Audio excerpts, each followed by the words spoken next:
Last week, members of this legislature heard testimony that should have absolutely stopped this bill in its tracks. A human trafficking survivor, her name was Jean Davis from Rhode Island. She came before the committee and delivered some of the most harrowing testimony we've ever heard. I watched it. I'm not a member of that committee, and I watched it. I watched it multiple times, and it haunts me. She testified that she was trafficked from the time she was 2 years old through adulthood, and New Jersey was one of the states where the trafficking occurred. She named locations in this state: Willingboro, New Brunswick at a Motel 6, Atlantic City, and Newark. She was precise. She testified that she was trafficked into New Jersey by different traffickers using vehicles with license plates from New York, from North Carolina, and from Pennsylvania. She explained that her traffickers deliberately used out-of-state vehicles and state borders to move victims, to avoid detection, and to maximize profit. She explained that places like Willingboro are specifically targeted because of their proximity, direct proximity to the state border.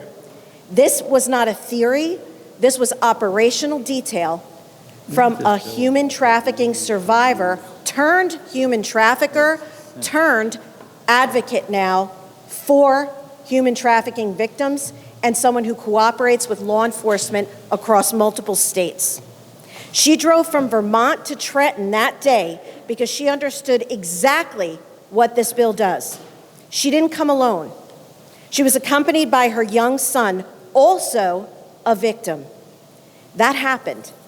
That matters. And for anyone who missed the testimony, this is why I'm filling you in. For any of you who forgot about it and were in the room, that's why I'm reminding you. Jean Davis testified that reported human trafficking cases in New Jersey rose from 170 in 2023 to 269 in 2024. There were 120 reported incidents in Newark alone last year. She testified that weakening coordination, as this bill does, across state lines makes trafficking easier for the trafficker, spoken as someone who was trafficked and someone who was a trafficker, because traffickers rely on fragmentation and missteps between what the laws are, what the police are capable of doing.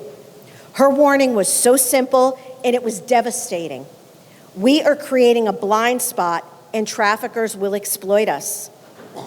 She testified to that based on her experience. And despite that, here we are advancing a bill that restricts the sharing of license plate reader data across state lines. And I find that to be sloppy and overbroad. It prioritizes political signaling over public safety. It is especially disturbing that it's being pushed by lawmakers who try to speak for women while ignoring the testimony of a woman who lived the consequences of this kind of legislation. The bill removes tools that help identify traffickers.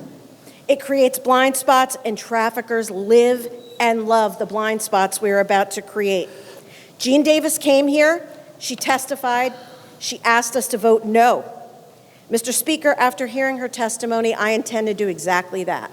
It's not just an abortion bill. It's not a human trafficking bill. It's actually a license plate reader bill.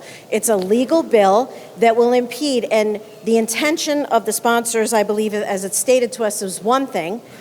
Our testimony that came to committee clearly pointed out something else, some shrapnel that's being caught, some unintended, really negative consequence. And it is very arrogant for this body to say, well, they usually come by trains, or it's not happening that much. I don't know.